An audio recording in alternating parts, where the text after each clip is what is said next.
The thing we really wanted to do was give the player decisions to make, give the player choices and have some consequences to those choices. And some have lightweight or subtle consequences, and some are purely aesthetic.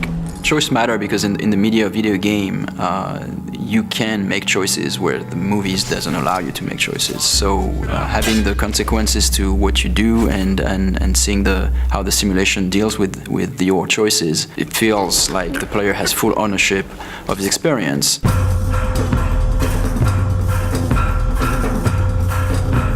My goal is that everything that the player wants to do, he should be able to do it. As you can go everywhere, then it has to be functional everywhere. If he sees a door, it's an openable door. If he sees a roof, he should be able to climb there, and he knows that this is a valid path.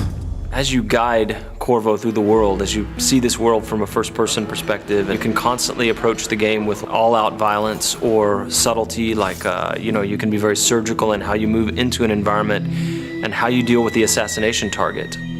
Ce qui est vraiment très intéressant dans Dishonored, c'est la possibilité pour le joueur de vraiment inventer son histoire, on va dire. Il peut vraiment jouer le jeu de la façon dont il a vraiment envie. Il peut très bien jouer au jeu sans jamais tuer personne, ou alors être une bête sauvage et attaquer tout le monde, mais ça aura des conséquences dans le jeu. I feel like we might have made the first assassination game where you don't actually have to kill anybody. Donc l'IA dans Dishonored est assez particulière dans le sens où il faut qu'elle réagisse vraiment à tout ce que le joueur est capable de faire, que ce soit de par ses pouvoirs ou que ce soit que le joueur peut être assez furtif par rapport aux IA. Dans Dishonored, le joueur a la possibilité donc de jouer de différentes façons, et s'il choisit la façon vraiment furtive, essayer de... There's really no reason for you to listen to me. If you ever need steady work, you come see me. Il peut écouter ce que l'IA va dire. Il peut écouter les conversations, il peut obtenir il peut avoir quelques indices en fait sur ce qui se passe, sur comment arriver à résoudre sa mission. Oui, donc le joueur va pouvoir utiliser des combinaisons de pouvoirs assez variées. Par exemple, donc il va pouvoir arrêter le temps, commencer à utiliser l'arbalète pour tirer sur les différents ennemis. Les flèches vont prendre le cours normal du temps, tous les ennemis dans la pièce vont mourir. Il peut utiliser ça de façon... il peut utiliser des combinaisons complètement incroyables, et je pense que on va être assez étonné de ce que les joueurs vont être capables de faire. So when people play Dishonored, and once in a while they figure out something that just feels utterly creative to them and that they wouldn't have expected to be able to do in the game, that is a magic moment for us. That's what we live for. I watched a guy the other day do something I'd never seen in Dishonored before. He was running away after killing off a couple of high-profile assassination targets, 2 members of parliament, and he was up high on a balcony.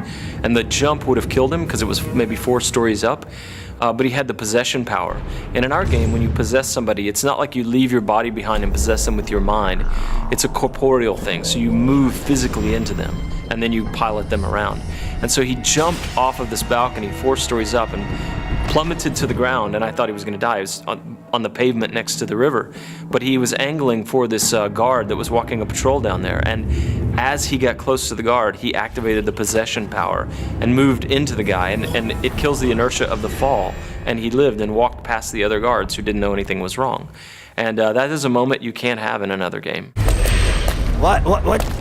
What's happening? Once a programmer came back to us and he shot a little video of something that was really fun and wanted to show us. So what he did was that he summoned a set of rats, then he froze time, then he pulled out the spring razor, which is this kind of mine that you can stick to things. So he could actually froze the rat, stick the mine to the rat, then he possessed the rat, and then he moved the rat around and close to a guard and ejected as the mine exploded. I think what is special to Dishonored is that the moment-to-moment emotion is great. In a shooter, for example, you know that shooting at a guy will kill you, and you have to take cover and progress and well.